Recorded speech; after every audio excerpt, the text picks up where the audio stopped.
भारत में आज हम बहुत सस्ती सोलर एनर्जी पैदा कर रहे हैं। उसकी पर यूनिट कीमत सिर्फ ₹2.5 है, यानी 3 यूरो सेंट से भी कम। 1 यूनिट बिजली 3 यूरो सेंट से भी कम।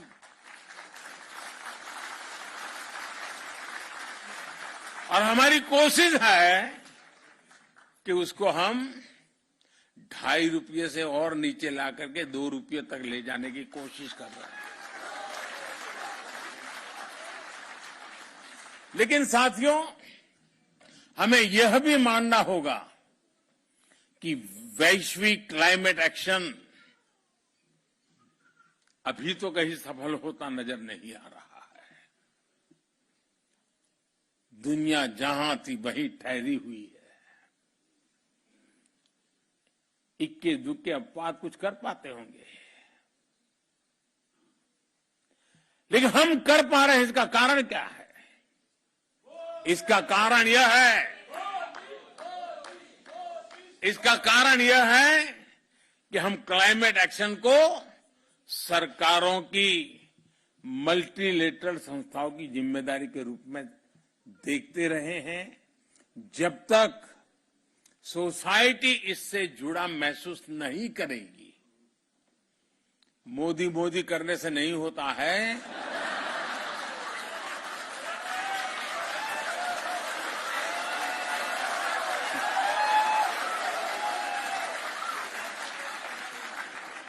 ये इसलिए हो रहा है कि हर हिंदुस्तानी वचनबद्ध होकर के, संकल्पबद्ध होकर के खुद से जो हो सकता है करता है। और जब हर व्यक्ति इसे खुद का दायित्व मानता है तो लक्ष्य से हम कभी दूर नहीं रहते दोस्तों। और आज हिंदुस्तान इसलिए कर पा रहा है।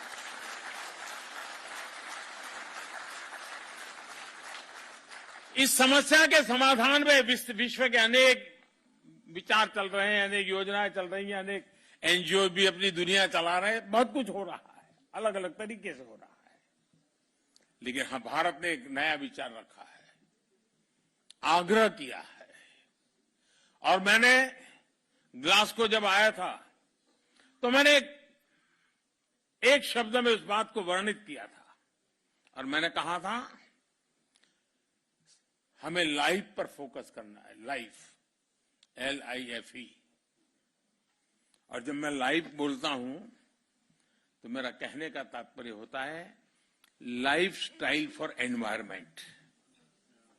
लाइफ स्टाइल फॉर एनवायरमेंट को प्रमोट करने का आज समय की सबसे बड़ी मांग है।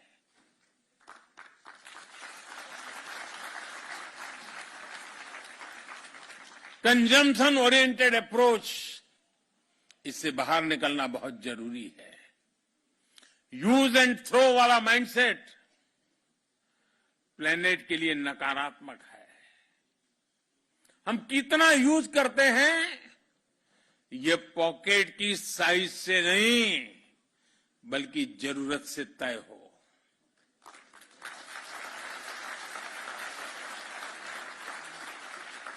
हम जरूरत से ज्यादा जो भी यूज कर रहे हैं उससे दुनिया में कोई न कोई वंचित हो रहा है। उससे दुनिया के किसी कोने में नेचर को एक्सप्लॉइट करने का दबाव बढ़ रहा है। इस सेंस ऑफ रिस्पॉन्सिबिलिटी को हमें अपनी फैमिलीज में जागृत करते रहना होगा। और हर भारतीय को दुनिया में जहां जाए वहां इन हमारे संस्कारों को प्रकट करते ही रहना चाहिए। मुझे विश्वास है कि डेनमार्क और भारत साथ मिलकर विश्व की कई समस्याओं के लिए इनोवेटिव समाधान तलाश सकते हैं।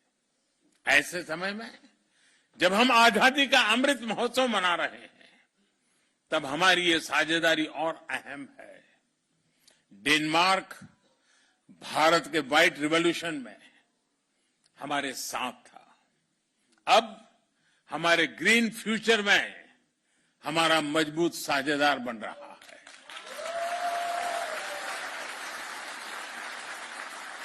हमारे बीच इलेक्ट्रिक मोबिलिटी से लेकर green hydrogen, waste to wealth, sustainable urbanisation, green shipping, science, technology और इनोवेशन में सहयोग की अनंत संभावनाएं हैं। जैसा मैंने पहले कहा, आज भारत सोलर और विंड एनर्जी का दायरा बढ़ाने के लिए व्यापक काम कर रहा है।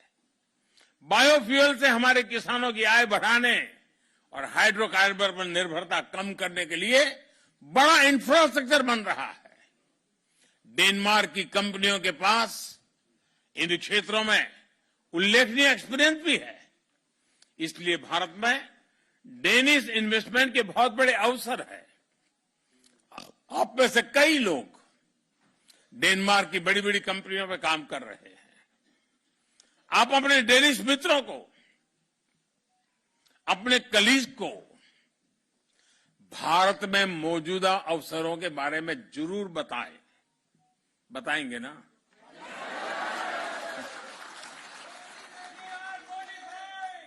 ऐसा ना हो कि मोदी जी ने हमको तो परोस दिया लेकिन हम किसी को परोसेंगे नहीं।